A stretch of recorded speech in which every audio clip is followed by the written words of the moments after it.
यह कहानी है हरियाली वन की, जहाँ जानवरों का एक सुंदर संसार था। पक्षी गाते, जानवर खेलते और पेड़ों की ठंडी छांव सबका घर थी। लेकिन एक दिन इस शांत जंगल में संकट के बादल छा गए।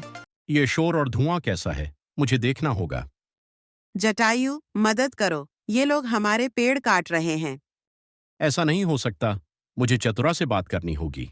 जटायु ने समझ लिया कि यह समस्या अकेले हल नहीं होगी। उसने पूरे जंगल के जानवरों को इकट्ठा किया ताकि सभी मिलकर कोई समाधान निकाल सके। दोस्तों, इंसान हमारे जंगल को नष्ट कर रहे हैं। हमें कुछ करना होगा। लेकिन हम इतने छोटे हैं, इन बड़ी मशीनों को कैसे रोकेंगे? हम अपनी ताकत और समझ से यह लड़ाई लड़ेंगे। हम रास्ते में लकड़ियां गिराएंगे। हम आसमान में उड़कर उनका ध्यान भटकाएंगे।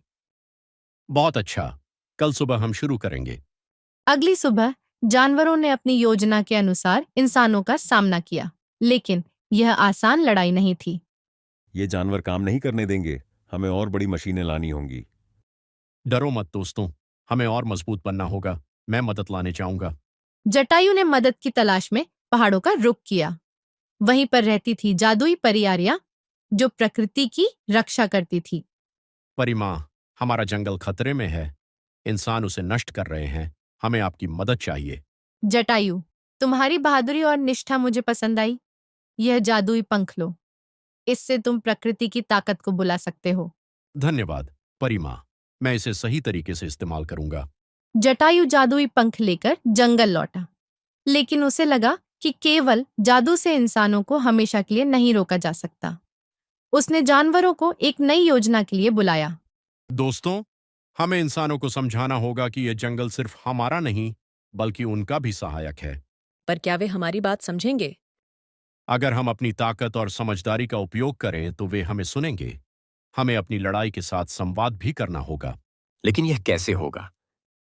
हम जंगल के उन हिस्सों को दिखाएंगे जो उनके जीवन के लिए जरूरी हैं, और फिर मैं उनसे खुद बात करने जाऊंगा। जानवरों ने अपनी योजना के अनुसार इंसानों को रोकने के साथ साथ उनकी मदद करने का प्रयास किया। यह उनकी एकता और बुद्धिमानी की परीक्षा थी। प्रकृति मां, अपनी शक्ति दिखाओ। यह जंगल जादुई है। हमें इसे और नुकसान नहीं पहुंचाना चाहिए। यह जंगल तुम्हारे लिए भी हवा, पानी और जीवन लाता है। इसे नष्ट करके तुम अपनी ही हानि करोगे। अगर इसे बचाओगे तो यह तुम्हें कई पीढ़ियों तक लाभ देगा। हम इस जंगल को बचाएंगे और इसे पहले जैसा बनाएंगे। जटायु, तुमने हमारा घर बचा लिया। यह हमारी एकजुटता और मेहनत का नतीजा है। अगर हम साथ रहें तो कुछ भी असंभव नहीं है। जटायु की जय हो। बच्चों, कैसी लगी आपको जटायु, बहादुर पक्षी की कहानी? ये कहानी हमें सिखाती है कि एकता और साहस से हम बड़ी से बड़ी समस्या हल कर सकते हैं।